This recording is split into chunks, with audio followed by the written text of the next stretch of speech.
50% of senior IT tech talent of the country is available in Karnataka. 44% of mid tech talent in IT is available in Karnataka. And I want to reach a minimum of 60%. So you see, we have the appetite, we have the ambition, we have the policy, we have the political intent to ensure that the GCC policy can be implemented, and trust me, the GCC policy will enable just not Karnataka but India's economy on the global stage as well.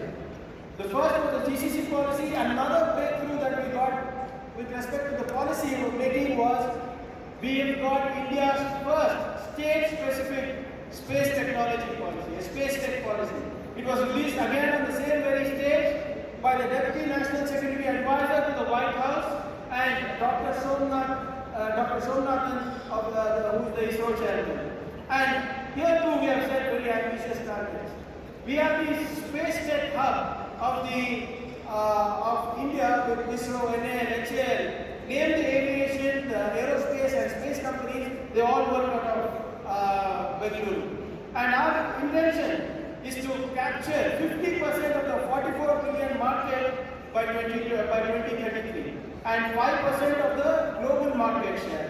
And I think by doing so, we will not only propel the India's space race at the final frontier or the new frontier that needs to be conquered, that is the aerospace and the space. And more importantly, in the space tech sector, we are the first state to have a memorandum of understanding with the DRDO on cooperation and promotion of defense industrial ecosystem for Karnataka. No other state has a MOU with DRDO for defense industrial ecosystem, which will be propelling. And more importantly, AI is the new buzzword. We already have the artificial intelligence and the robotics center of excellence along with IITB. We do a little bit of it in the art part, but now we have a dedicated center of excellence in artificial intelligence with the IIT alumni. Look at how good the Karnataka ecosystem is. We are not tapping into one IIT, but we are tapping into the entire IITs of the country to ensure that we get the best knowledge, we get the best thought leadership for our startups in AI in Karnataka. And also, you will be glad to know that we have started India's first deep tech center of excellence that is called the Innoverse. No other state has got a space tech policy, has got a GCC policy, has an Innoverse kind of center of excellence in deep tech, which focuses on conceptualization to commercialization, and more importantly, the DRDO ecosystem that we will be creating. This is just 4 policies that have been launched in the last two days. And for startups, we are the capital. We have over 18,000 startups registered in Karnataka. For the first time in the BTS, in the Bengaluru Tech Summit, we had a track called the Investor Connect, where we helped over 200 startups connect with 100 venture capitalists and angel investors right here in the last 2.5 days. We also have an understanding, we have signed up Dutch Venture so that startups that are registered with the government of Karnataka get access to capital beyond the government funding as well. And more importantly, we have signed up for the hypergrowth Karnataka story. So how do Karnataka startups grow in the European and the American ecosystem? So we have signed up with Startup Genome for their hypergrowth program, and they have already signed up over 15 startups in India, and close to around 7 to 8 of them are from Karnataka.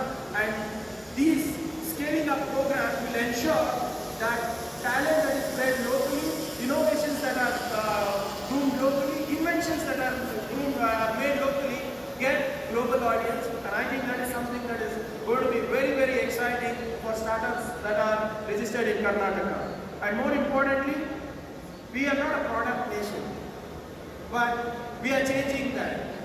Right here at our summit in Bengaluru, we launched 50 products that have been funded by the government of Karnataka. 50 product startups that have been done by Kannadigas, funded by the government of Karnataka right here at this state.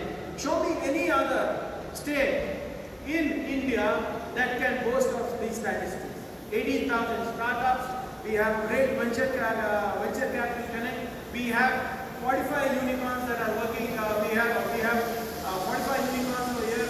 I was just telling the Minister Kharge that the overall unicorn valuation of Indian unicorns in the country is close to around $320 billion, out of which $186 billion are right here from Karnataka. $186 billion are right here from Karnataka.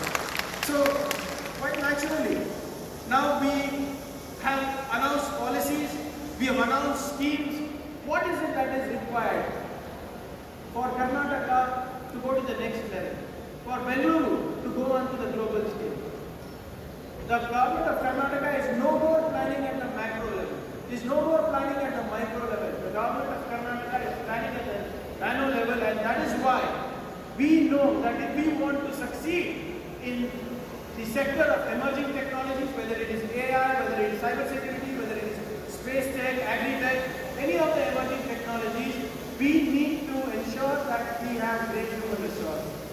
That is why we launched the Nipuna Karnataka scheme, which with the catchline, skill locally, work globally. That is the mantra of the program.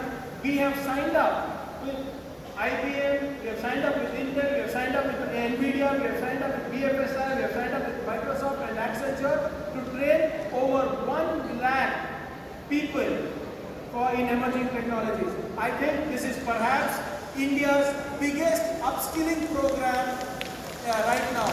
We have promised 100 crores, whereas the companies have promised another 200 crores, making it a grand 300 crores package for reskilling. I think the Nipuna Karnataka scheme is going to be the game changer. We are going to ensure the government of Karnataka, along with industry partners and academia, are going to ensure that every graduate who is passing out of any college in Karnataka is the most skilled or has the best skill sets to work globally. Not a single product, not a single chip design, not a single solution that has software coding in it will be released into the world market without a Kannadiga writing a code for it. So I think this is a very ambitious scheme, and we intend to ensure that we have the best skill sets, employable skill sets for our human resource. Lastly, we are here to disrupt, just like how all of you are here. A lot of people think only the private sector, in a way, the private sector disrupts, but here we are. The Department of Electronics, IT, BT and the RDP are doing just as much disruption, if not more, than you are. Show me any other state who's got the ear to the ground, who's listening to the industry, who's listening to the academia, who's listening to the people and making policies that ensure not just the growth of the company or of the corporate or of the industry or of the vertical, but of the state and the nation on the global stage. So, as we speak, I'd like to assure all of you that Karnataka is no more the investment destination for India. We are the knowledge capital, we are the skill capital for the world as of today. And we intend to capitalize on that, and we intend to ensure we put India on the global map through Karnataka, through you. And I'd like to thank the entire Department of Electronics, IT and Biotechnology for putting in this entire great progressive policies together, the schemes together, listening to the industry, getting the right things as a scheme, getting the right things in the public forum, and ensuring Bengaluru Tech Summit becomes a world-class event. I think a big round of applause needs to go to Dr. Ekrup, my director, Darshan, Ms. Ruchi, my GMs, I don't know where they are, where is Ms. Champas, she's there, Miss Archana, Miss Paranika, Nagraj. So these are the people who make me look good. So if you think I'm doing all the hard work, I'm just WhatsApping everybody to do the hard work. So they are the real people who are behind this entire thing, the team who ensures